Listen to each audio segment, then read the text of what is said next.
À peine quelques kilomètres après notre départ de l'hôtel, on traverse le lit d'une rivière qui se termine par quelques grosses pierres. Très cassant comme environnement. Après les cailloux, nous étions dans le lit d'une rivière. Petite pente, tranquille. Vous apercevez John Hollins, l'homme qui n'a jamais peur pour ses suspensions. Suivi de Kicker, le motard avec qui j'ai passé une nuit sur la galerie de l'HDJ 80. Voici Tête d'Ampoule, notre Belge préféré. Les premiers continuent sur leur lancée. Et maintenant, place au 4x4. Et voici Jean-Louis, le président, accompagné de Gérard dans son Hilux. Après ce qu'on vient de passer, ça fait plaisir d'avoir un peu de sable. Hein. Qu'est-ce qui se passe? C'est son contacteur de béquille qui déconne. Ah merde. Bah, il faudrait essayer avant que je le chauffe. Faut la relever. Faut la relever. Non, c'est pas ça qui. C'est pas. Là c'est bon. Je chauffe. Ah oui, tu mets. Une vraie cocotte. Allez, le zip. C'était super. Hein, un peu technique, mais ça fait du bien. On est amoureux? Amoureux? Non. C'est bon? C'est bon. Ouais, on lève tout parce que je chauffe comme un gorille. Comment tu as trouvé cette traversée de rivière? C'était très bien. À un moment, on a eu peur pour les 4x4, mais on a douté de votre niveau, je vous prie de m'excuser. Le potentiel des pilotes et le potentiel du matériel, on a douté. Mais là, on est fiers de vous. Mais ça change, hein, un peu une piste comme ça. Ça réchauffe les organes. On se sent vivant. Par contre, Marc, maintenant n'oublie pas ta béquille. Oui. Hein, quand tu vas démarrer en première. Je vais même l'enlever, ma béquille. Qu'est-ce que tu fais là exactement, s'il te plaît? Ben voilà, il a le contact de la béquille déconne, il a eu un coup. Et donc on bypasse le contact de la béquille. Il faut simplement mettre les fils ensemble. Vous faites quoi là exactement, messieurs? On resserre l'attelage. Le mototrack qui avait. Bon. Alors remettre encore un petit. Tu veux pas remettre un petit coup sur celui-là? Non, j'ai pas envie.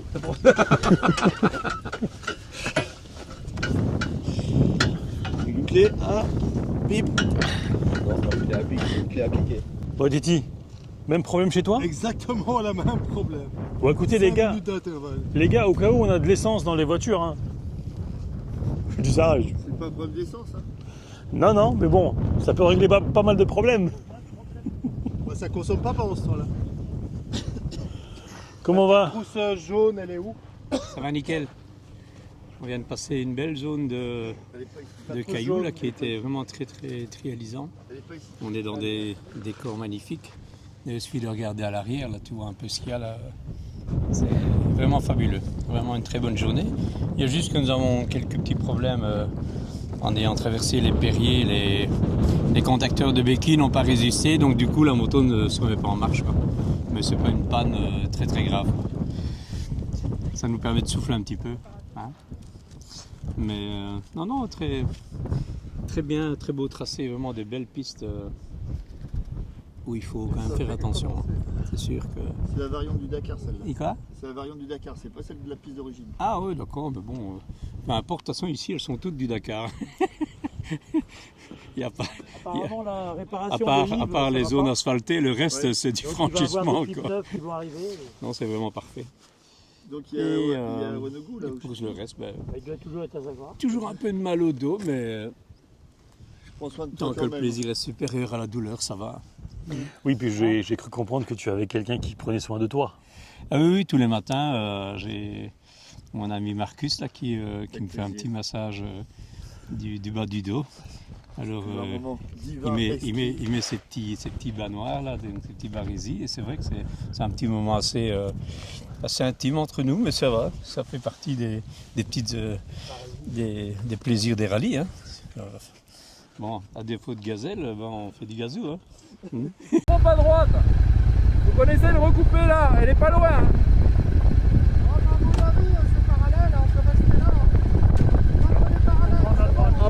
À gauche. Après s'être accordé sur la direction à prendre, gaz en grand dans le sable. Repas tous ensemble au Titanic, au milieu du lac Eriki, avec de bonnes frites et des brochettes de viande.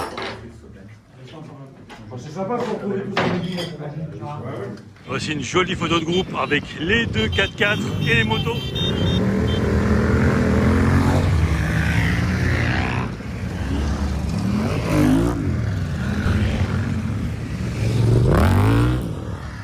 Ma petite, vas-y pas d'être gentille. Tu sais bien que mon oiseau aime les petites filles.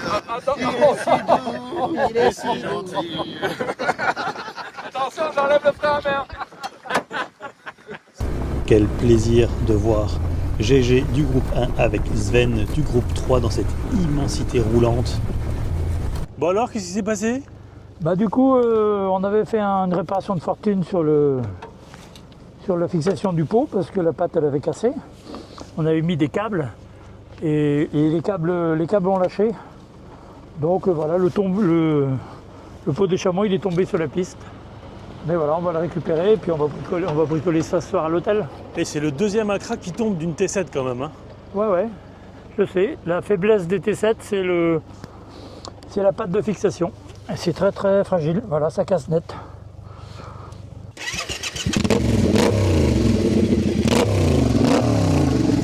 Une ex qui te reconnaît. Putain, comme il a bien vieilli. Si j'avais su, je serais resté avec lui. T'as vu comme il est, les aventures que j'aurais pu faire avec. Il n'y a pas de bide, il y a encore des cheveux. Il voit sa bite.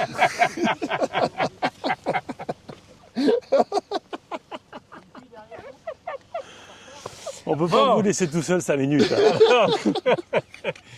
Bon, énième arrêt de nos deux collègues, parce que c'est vrai qu'ils n'arrêtent pas, aussi bien Titi qui a remporté le trophée tip-top de la crevaison. D'ailleurs, on va lui faire un beau bazar avec une grosse rustine dessus. Et le chef et le sous-chef. C'est quelque chose. Hein. Je pense heureusement qu'on est là pour ramasser les morceaux. Hein. Je crois qu'il faudrait, au bulletin trimestriel, il faudra mettre des annotations, on peut mieux faire. On en parle de ton bide en vrac? Non, franchement bien. Tout ce qui est physique, on n'en parle pas. La route c'était super, on est passé dans des endroits que je connaissais déjà. On est passé par le lac Iriki, on a mangé au restaurant le Titanic ce midi, après on est passé à l'Oasis Sacré, l'air chez Gaga, et voilà, nous voilà arrivés à Mamide, il fait grand beau temps. C'est parfait, on est bien. Et ça nous rappelle des souvenirs, on y était il y a 1 an et demi à peu près. Et il faisait beau et on ne savait pas à quoi on s'attendait par contre, parce que là on partait vers le sable, tandis que là on en vient. Et on s'est bien amusé. Très belle journée, un peu cool, mais bon, c'est permis. Ça ressemble plus à une balade gourmande qu'à vraiment un rallye, mais bon, ça va quoi. On en profite un peu, c'est une journée un peu plus light que les autres. Et là pour l'instant on attendait Marc qui était toujours un peu à la ramasse, mais il a du mal à lire son GPS. Je pense qu'il est daltonien au niveau des couleurs, des traces. Voici le groupe 2 qui a terminé l'apéro et qui arrive. John Hollins qui ferme la marche. Dimanche 19, 9h30. Après une excellente nuit, un petit déjeuner gargantuesque, voici le groupe 2 en direction des Tagonites. Alors Mitch, comment s'est passée cette nuit? Pour moi plutôt bien, j'ai eu chaud, mais il faut dire que je m'étais couvert, j'avais mis mes sous-vêtements thermiques, donc un petit cocon. J'avais pas trop envie de sortir mes bras, mais bon voilà, j'ai passé une très bonne nuit. Ce matin, le petit-déj était vraiment excellent, on s'est régalé. Et puis ce matin, ça pique un peu quand même. Hein, les gants, la cagoule, on cache un petit peu le nez. C'est quand même un petit peu obligatoire pour pas geler sur la moto. Mais le soleil est là et je pense qu'il va vite nous réchauffer. Est-ce que je peux te dire qu'on a mis le chauffage dans la voiture ou pas? Non, on va s'abstenir. Je m'en doutais, ça serait quand même dommage de rouler les vitres ouvertes. Bon, je comprends que pour nous, vous pourriez faire un petit effort, mais bon, allez, on va quand même être gentil avec vous et on va vous laisser au chaud. Et aujourd'hui, destination Merzouga, c'est ça? Merzouga et peut-être un petit peu plus loin si on a le courage, mais je pense qu'on l'aura. Donc une belle journée de roulage, je pense sans trop de difficultés, mais on va prendre beaucoup de plaisir comme d'habitude. Donc là, vous voyez, on refait une journée en groupe parce que ça a sauté pendant la nuit. En fait, c'est un code avec 6 lettres pour qu'on puisse savoir où sont chaque participant. Alors FQS, F, Q, alors F, S, Q, S. W. Alors Jean-Louis, comment s'est passée cette nuit à Marmine? Absolument merveilleux, on était dans une casbah qui a été construite par le grand-père du vieux monsieur qui nous a accueillis, donc je vous laisse imaginer le temps. Donc tout construit en mur de pisé, en terre battue, avec 1000 petites pièces, salon, absolument fantastique. On vous a montré des photos, c'est sublime. Un accueil de rêve dans l'endroit tout simple. Les petits-enfants étaient d'une gentillesse, une éducation polie, pas agressif comme des fois malheureusement ça peut arriver. Vraiment une belle famille, une belle fratrie et un endroit merveilleux. On a vraiment kiffé à fond dans les racines même du Maroc. C'était vraiment super. Nous sommes heureux. Il faisait froid, mais on a des sacs de couchage, c'était bien. On a bien mangé dehors. C'était, le mot c'est rustique. Et petite étape maintenant, plein d'essence, on a cherché de l'argent et ça va être le dernier jour dans le désert, je pense. Après, c'est les montagnes. Et oui, même au milieu de nulle part, il nous arrive quand même de nous tirer la bourre entre l'Ilux et l'HDJ 80. Qu'est-ce que tu fais actuellement là, dans la voiture, tout seul? Tout seul dans mon coin, je suis en train de chercher un hébergement pour ce soir. Initialement, on pensait faire étape de Mamid jusqu'à Merzouga. Et ce matin, il a été évoqué le fait de dormir à Airfood, parce qu'il y a des motards qui ont eu froid cette nuit. D'autres ont été bien au chaud, mais certains ont eu froid et il serait pertinent, semble-t-il, de trouver un hébergement dans lequel il y ait du chauffage, ce qui n'est pas certain dans le sud marocain. Donc voilà, je cherche, mais j'ai pas de connexion, alors pour l'instant, la recherche, elle est sans résultat. Traversée de villages, entre des palmiers, sur une piste roulante. Très agréable également d'évoluer sur ce genre de revêtement avec le HDJ 80 en direction de Merzouga. Alors pour celle ou celui qui aura l'œil, on voit de la poussière laissée par le passage des motos dans la vallée au loin, à peu près au centre de l'image. Une piste un petit peu trialisante dans un décor de rêve.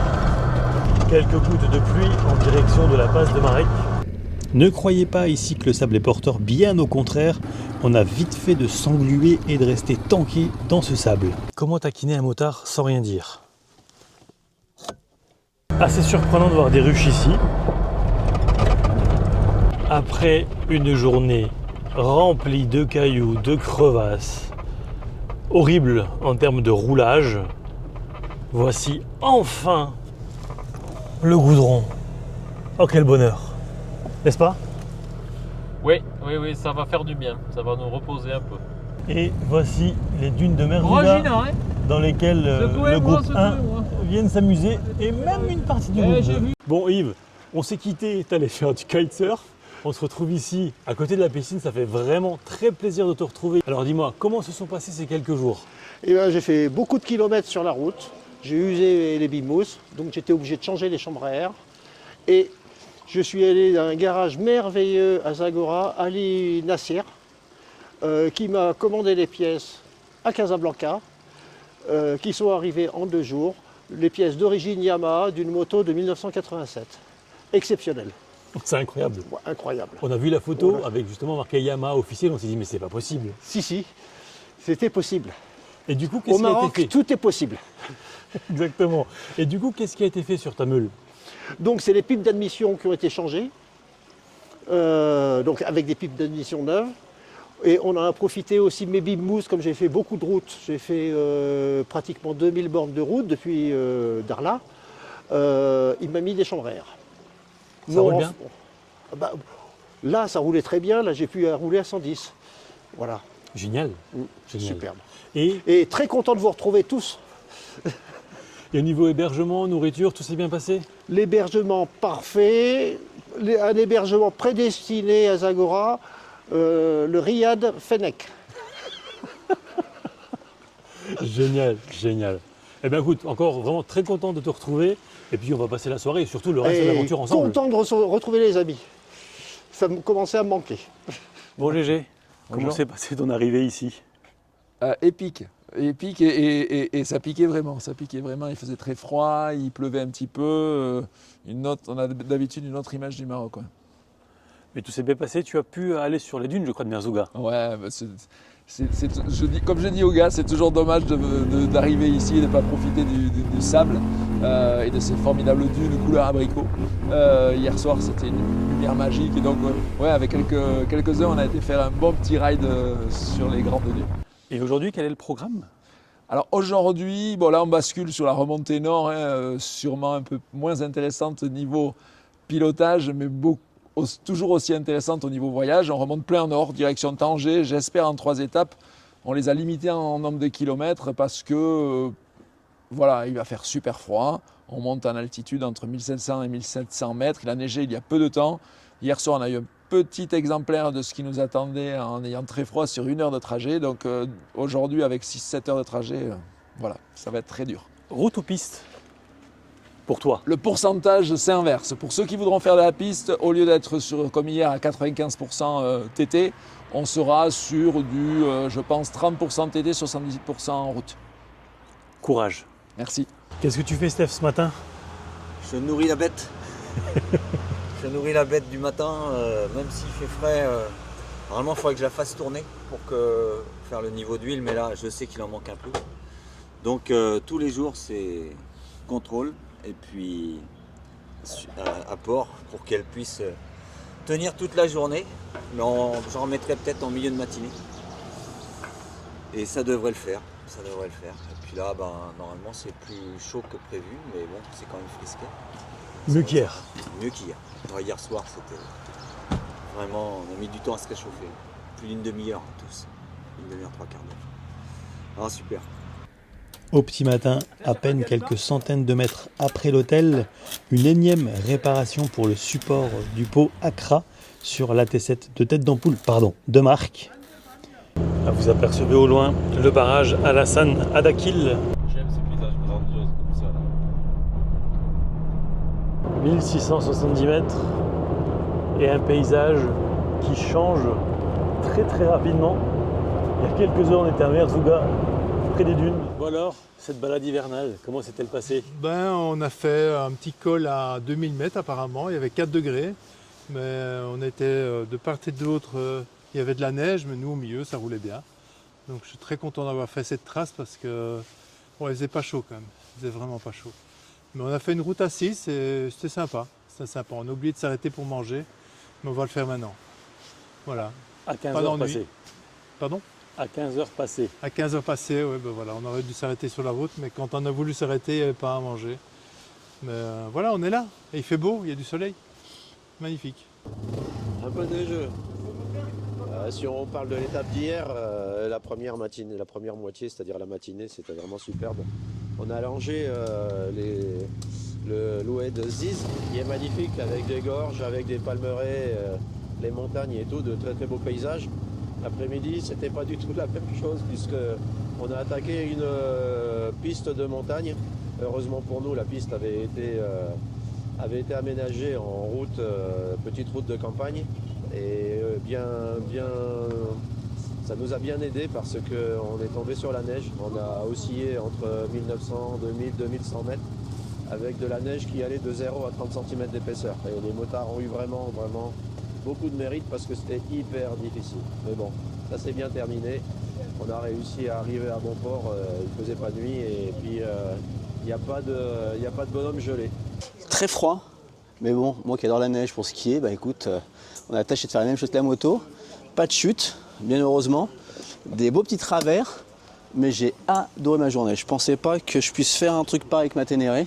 Elle m'emmène de partout, cette brelle. Donc franchement, froid sur la route, mais dès que c'est du technique, même à -2, à des moments ça affichait. On n'a pas froid parce qu'on est tellement dans le dur que ça va tout seul. Donc franchement, content d'être arrivé. Il manque un peu de chaleur dans les chambres. J'avais presque plus chaud dans la neige à me mettre dans le mal que dans la chambre. Mais bon, c'est pas grave, hein. C'est comme ça, mais franchement, j'ai bien aimé Ouais, je suis en train d'attacher mieux au cas où ça se décroche. Hop. Et on revient par là. Et du coup, non, franchement, j'ai vraiment bien aimé ma journée. Vraiment, vraiment, c'était une belle expérience pour moi. Je connaissais pas et j'ai vraiment adoré ça. Donc aujourd'hui, ça sera beaucoup plus cool. Voilà. C'était une belle journée ensoleillée, c'était plutôt très sympa. Et voilà, on profitait bien du paysage, c'était absolument merveilleux. Et puis tout d'un coup, bizarrement, on est monté et puis le temps s'est un petit peu gâté, la neige, des difficultés à trouver la piste, mais bon, un sacré souvenir parce que quand même ces 2 heures passées en pleine montagne, sous la neige, en traversant ces villages, avec plein d'enfants qui vivent là l'année, c'est une sacrée leçon de vie, quoi. C'est quand même assez extraordinaire. Qu'est-ce que tu fais là, Steph? Je fabrique des manchons en carton pour protéger du grand froid qu'on va affronter là, dans quelques kilomètres. Mardi, départ du groupe 3, suivi du groupe 2. John Hollins. Une partie du groupe 3 ici avec Zen également. Direction Fès aujourd'hui. Et on termine avec Titi et Steph. Regardez ces manchons en carton.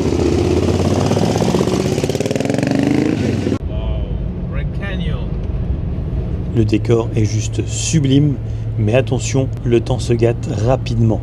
Bon alors Yves, comment se passe cette première partie d'étape? C'est très beau soleil, mais c'est la Sibérie. Je ne sais pas quelle température il fait, mais on n'a plus de main. Si tu amplifies un peu ton mouvement, tu peux décoller, hein? J'ai essayé. Peut-être dans l'autre sens. Ah, Bullman du Dades. On nous avait dit que c'était froid, mais c'est vraiment très froid. Pas Bullman du Dades, hein, non, Bullman tout court. Bullman, c'est Bullman tout court. Est-ce que tu veux te mettre au chaud dans la voiture? Non, ça va aller, il y a le soleil qui arrive là. Il n'y en a plus pour très longtemps. Et là, on a un peu souffert. Hein. Tiens, voilà nos amis. Et mon manchon a un peu déconné, il bloquait mon frein avant. Par moment, j'avais l'impression que j'avançais pas, mais ça freinait en même temps. Oh putain, le con. Oh le con. Tu vas cramer tes plaquettes. Oh bah ça, de toute façon, comment ils sont? Oh la vache, ouais. Ah non, mais là... Bon, bah on va essayer d'aller... Crash-huile la bacon, hein. Faut le... Hein? Les crash-huile la mamie. Ah ouais, un max là. Ouais. C'est reniflard, tu crois? Non, ouais, c'est reniflard. Okay. Tu sais que... Et là, elles doivent peiner les mamies là, en atmo voilà, là. Ah, il n'y a plus de watts là, hein? Ah, il n'y a plus rien, rien. Plus rien. Je me rappelle... Il doit avoir 20 chevaux là. Ouais. Oh là là. Nous sommes actuellement à 1950 mètres, à quelques kilomètres seulement de Bouleman. 2 motards du groupe 3 qui arrivent ici. Et vraiment, ils sont courageux. Alors l'ensemble évidemment des motards sont courageux de braver cette température et cette météo marocaine, mais surtout hivernale. On a une énorme pensée pour eux parce que c'est vraiment pas simple de rouler dans ces conditions.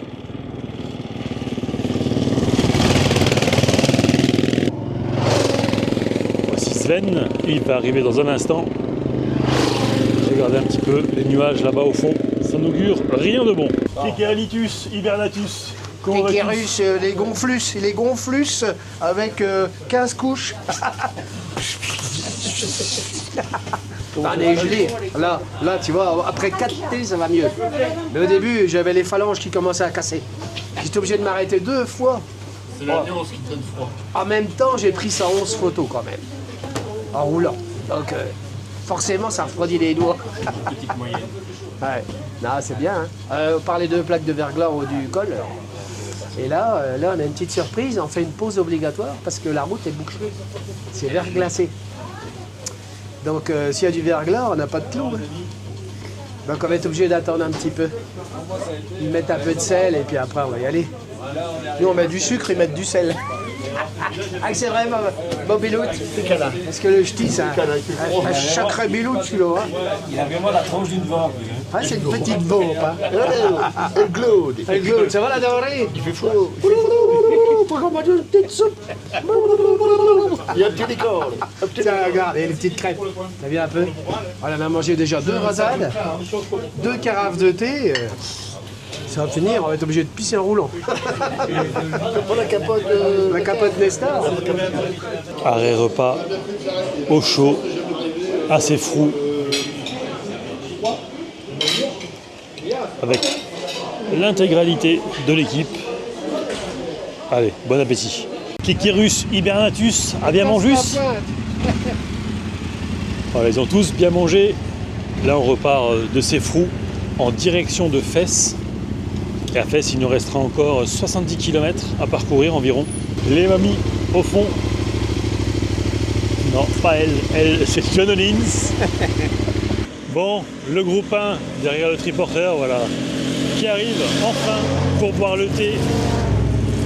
On n'a pas compris, ils sont partis avant nous, ils arrivent après nous.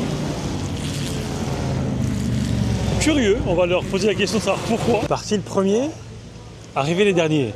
Explique-nous. Oh, on a fait un petit tour de Fès, c'était super, c'était génial. Il y avait des voitures partout, de la pollution. On a essayé de faire une photo, on en a fait une. On n'a pas fait celle qu'on voulait, mais ça nous permettra d'avoir quand même une belle arrivée sportive sur Fès. Non, avant, non, on a fait la campagne. Les 500 là.